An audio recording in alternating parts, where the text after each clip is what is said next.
നടിയെ ആക്രമിക്കപ്പെട്ട കേസിൽ ദിലീപിന്റെ ഭാര്യയും നടിയുമായ കാവ്യ മാധവന് പങ്കുണ്ടെന്ന തരത്തിലുള്ള അഭ്യൂഹങ്ങൾ നേരത്തെ വലിയ ചർച്ചയായതാണ്.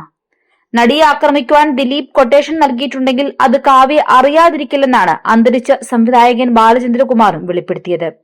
ഇത് സംബന്ധിച്ച് മുൻപ് അദ്ദേഹം പങ്കിട്ട ചില വാക്കുകൾ ഇങ്ങനെയാണ്: ഒരു ചെറുപ്പക്കാരനെ കല്യാണം കഴിച്ച് ദുബായിക്ക് പോയിട്ട് അവിടുന്ന് അവന്റെ കുടുംബം മൊത്തം തകർത്തിട്ട് തിരിച്ചു വന്നു. രണ്ടാമത് ഇവിടെ കാത്തിരുന്നിട്ട് മര്യാദയ്ക്ക് നടന്നുകൊണ്ടിരുന്ന ഒരു കുടുംബത്തിലെ ഒരു സ്ത്രീയെ പുറത്താക്കിയിട്ട് ആ സ്ഥലത്ത് കയറിയിരുന്നു.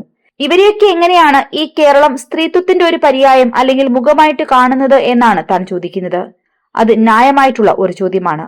പിന്നെ ഒരാളിന്റെ മുഖം കണ്ടല്ല അയാളുടെ ഒരു ക്രിമിനൽ ബാക്ക്ഗ്രൗണ്ട് മാർക്ക് ചെയ്യുന്നത്. ഒരാൾക്ക് സൗന്ദര്യമുണ്ടെന്ന് വെച്ചിട്ട് അല്ലെങ്കിൽ വളരെ കുലീനമായിട്ടുള്ള ഒരു മുഖവും പ്രകൃതവും ഉണ്ടെന്ന് വെച്ചിട്ട് അവർ കുറ്റം ചെയ്യില്ല എന്ന് പറയുന്നത് എത്രത്തോളം ശരിയാണ്?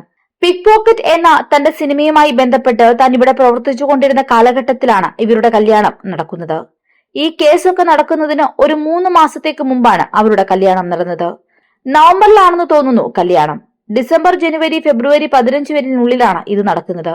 അവരുടെ ഒരു കുലീനത്വവും സൗന്ദര്യവും അവരുടെ ഒരു സംസാരവും വെച്ചിട്ട് അവർ ഇതൊന്നും ചെയ്തുകൂടാ എന്ന് നമ്മൾ വിചാരിക്കുന്നത് തെറ്റാണ്. ദിലീപ് അവിടെ വെച്ച് പറയുന്നുണ്ട്, ഈ ശിക്ഷ ഞാൻ അനുഭവിക്കേണ്ടതില്ല, ഇത് മറ്റൊരു പെണ്ണ് അനുഭവിക്കേണ്ടതാണ്. അവരെ നമ്മൾ രക്ഷിച്ച് കൊണ്ടുപോയിട്ട് അവസാനം ഞാൻ ഈ ശിക്ഷ അനുഭവിക്കുന്നുവെന്ന്. ഇതും എന്റെ പരാതിയിൽ താൻ വ്യക്തമാക്കിയിട്ടുണ്ടെന്ന് ഈ സംവിധായകൻ പറയുന്നു. ദിലീപ് ഒരാളിനെ രക്ഷിക്കണമെങ്കിൽ, പ്രത്യേകിച്ച് ഇങ്ങനെ ഒരു കേസിൽ രക്ഷിക്കണമെങ്കിൽ അത് ആരായിരിക്കണമെന്ന് ചിന്തിച്ചു നോക്കൂ എന്നാണ് ഇദ്ദേഹം ചോദിച്ചത്.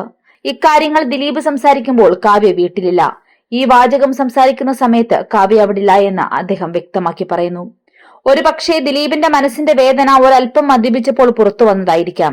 ഒരുപക്ഷെ താനും ഇങ്ങനെയൊക്കെ ചിന്തിക്കുന്നുണ്ട്. ഇദ്ദേഹം തെറ്റുകാരനായിരിക്കില്ല, ചിലപ്പോ ആർക്കോ വേണ്ടി പെട്ടതായിരിക്കാമെന്ന്.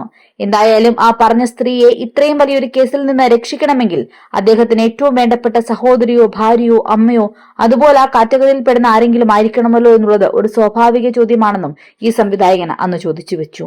അതായത് കിട്ടിയ തെളിവുകളുടെ അടിസ്ഥാനത്തിൽ അറിഞ്ഞു വരുന്ന സംഭവം കാവ്യ മാധവനും ദിലീപും കല്യാണം കഴിച്ചത് 2016 നവംബറിലാണെങ്കിലും ഭാര്യ ഭർത്താവിനെ പോലെ 2010 മുതലേ ജീവിച്ചു വന്നു എന്നുള്ളത് പൊതുസമൂഹം കണ്ടതാണ്. അത് കാവ്യ മാധവന്റെ അമ്മ തന്നെ പറയുന്നുണ്ട്. അതുകൊണ്ട് തന്നെ കാവ്യക്കൊരു രഹസ്യമുണ്ടെങ്കിൽ ദിലീപിനും അറിയാം, ദിലീപിനൊരു രഹസ്യമുണ്ടെങ്കിൽ കാവ്യക്കും. കാവ്യ ഒരു കൊട്ടേഷൻ കൊടുത്താൽ ദിലീപ് അറിയും, ദിലീപ് ഒരു കൊട്ടേഷൻ കൊടുത്താൽ കാവ്യയും. ഈ ഒരു അവസ്ഥയിലോട്ടാണ് യഥാർത്ഥത്തിൽ ഇപ്പോൾ കാര്യങ്ങൾ പൊക്കോണ്ടിരിക്കുന്നത് എന്നാണ് അന്ന് അദ്ദേഹം പറയുന്നത്. പിന്നെ ദിലീപിന്റെ അളിയന്റെ ശബ്ദരേഖ പുറത്തു വന്നപ്പോൾ അതിൽ കേട്ടത് ചിലർ ചേർന്ന് കാവ്യയ്ക്ക് കൊടുക്കാൻ നിന്ന കൊട്ടേഷൻ ഇപ്പോൾ കാവ്യ തിരിച്ചു കൊടുത്തു എന്ന തരത്തിലാണ്. അത് അദ്ദേഹത്തിന്റെ മനസ്സിലുള്ള കാര്യങ്ങൾ മാത്രമാണ്, അത് സത്യമാകണമെന്നില്ല, സത്യമാവാം. അയാൾ കണക്കാക്കിയിട്ടുള്ളത് അങ്ങനെയാണ്. കാരണം അദ്ദേഹം എന്നും ദിലീപിനെ പ്രൊട്ടക്ട് ചെയ്ത് സംസാരിക്കുന്ന ഒരാളാണ്. അദ്ദേഹത്തിന്റെ സഹോദരിയുടെ ഭർത്താവാണെങ്കിലും ചേട്ടൻ എന്നാണ് ദിലീപിനെ വിളിക്കുന്നത്. വളരെ ബഹുമാനം അദ്ദേഹത്തിനുണ്ട്.